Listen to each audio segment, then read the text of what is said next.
ಎಲ್ಲರಿಗೂ ನಮಸ್ಕಾರ. ಒಂದು ವಿಶೇಷವಾಗಿ ಈ ವರ್ಷ ಯಾರೋ ತಮ್ಮ ಸಿಗ್ನೇಚರ್ ಮಾಡ್ರ ಅದರ ತೆಳಗ ಡೇಟ್ ಬರಿತೀವಿ ನಾವು. ಅದ ಶಾಸಕೀಯ ಇಲಾಖೆ ಆಗಲಿ, ಸರ್ಕಾರಿ ಆಗಲಿ, ಖಾಸಗಿ ಆಗಲಿ, ಇವರೆಲ್ಲ ಬರದ ಮ್ಯಾಗ ಏನ್ ಮಾಡ್ತಾರೆ, ಕೆಳಗ ಸಿಗ್ನೇಚರ್ ಮಾಡಿದ ಮ್ಯಾಗ ಶಾರ್ಟ್ಕಟ್ ದಾಗ ಬರೀತಾರ. ಉದಾಹರಣೆಗೆ 5/1/26.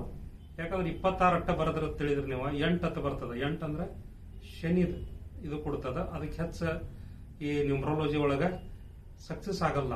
ಅದಕ್ಕೆ ಈ ವರ್ಷ ಯಾರಾದ್ರೂ ತಮ್ಮ ಸಿಗ್ನೇಚರ್ ಮಾಡಿ ಯಾವ ದಿವಸ ಸಿಗ್ನೇಚರ್ ಮಾಡೋ ಗೊತ್ತಾಗಬೇಕಂತ ಕೆಳಗ ನೀವು ಡೇಟ್ ಬರಿಬೇಕಾದ್ರೆ ಉದಾಹರಣೆಗೆ 5/1/2026 ಅಂತ ಬರೀರಿ.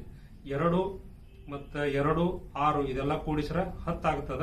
ಬರೋದು 1 ಆಗ್ತದ. ಈ ವರ್ಷನ ಸೂರ್ಯ ಲೀಡ್ ಮಾಡಾಕತ್ತಾನೆ. ಎಲ್ಲರಿಗೂ ಧನ್ಯವಾದಗಳು.